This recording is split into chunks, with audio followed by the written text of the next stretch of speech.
추상 명사도 지금 구체적인 현실과 대비해 보면 너무나 아득히 먼 과거의 이야기인 것 같다는 생각이 들어요. 경제 체질을 선진화하여 혁신 성장의 디딤돌을 놓겠습니다. 한 게 뭐야 도대체? 20대 약속 중에 한 게 뭐야 이분이? 2년밖에 안 지났습니다 아직. 그렇죠? 네. 디지털 변환기의 혁신 금융 시스템을 마련하겠습니다. 은행들 팔 비틀어서 뭐 금리 인하 시키고 이런 게 디지털 혁신인가? 그러니까 이 정보 무슨 정보인지 이게 모르겠어요. 예. 실제로 네. 보수 정권도 아니고 진보 정권도 아니기 때문에 네. 좋은 추상명사의 나열만 다 만들어 놓은 것이다. 이렇게 저는 해석할 수밖에 없을 것 같아요. 맞습니다. 예.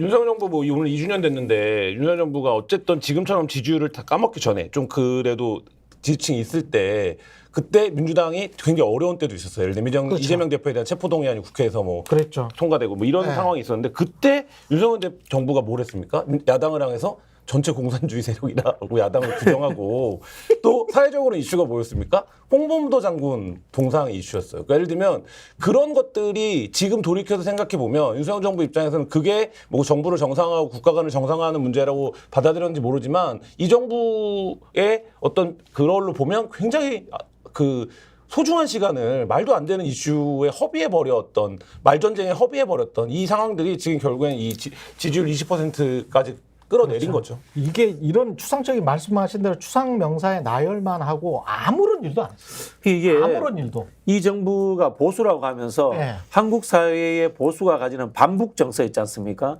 반진보 정서 요것만 가지고 있고 실제로 시장주의라는 것들도 이해를 못 하고 있다. 그렇습니다. 저는 이렇게 네. 보이고요. 원래 이제 보수가 집권하면은 요즘 이제 근래 보수는 혁신성장 이야기를 많이 하지 않습니까? 혁신성장이 뭔지 모르는 거예요.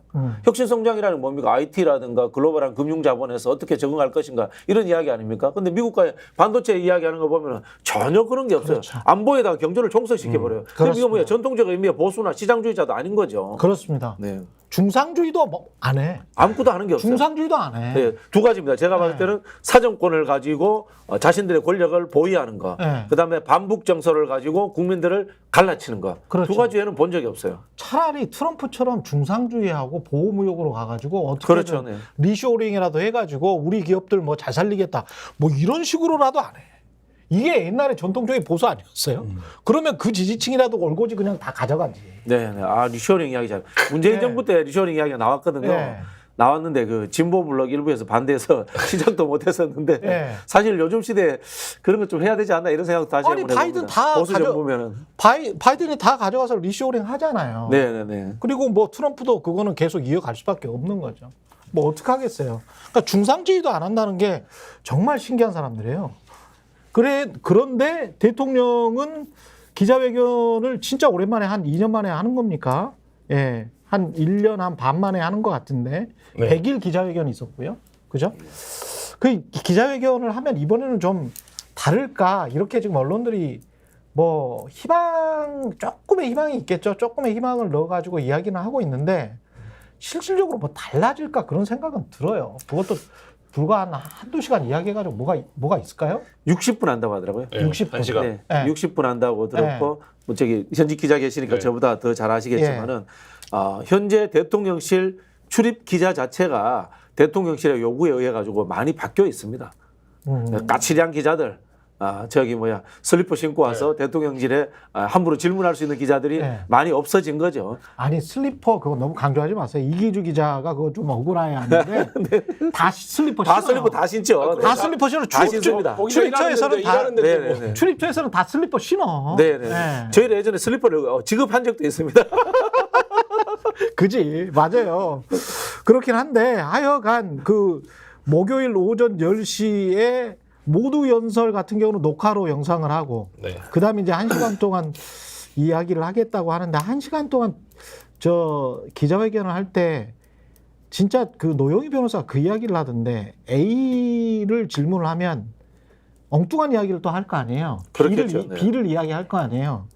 그러면 이게 기자들이 원래 질문 순서가 있잖아요. 그렇죠. 자기 질문 차례가 돌아오면 자기 질문만 하잖아. 그렇죠. 그러면 A를 하고 A를 물어봤는데 B라는 엉뚱한 질문을 했단 말이죠. 그러면 다음 기자가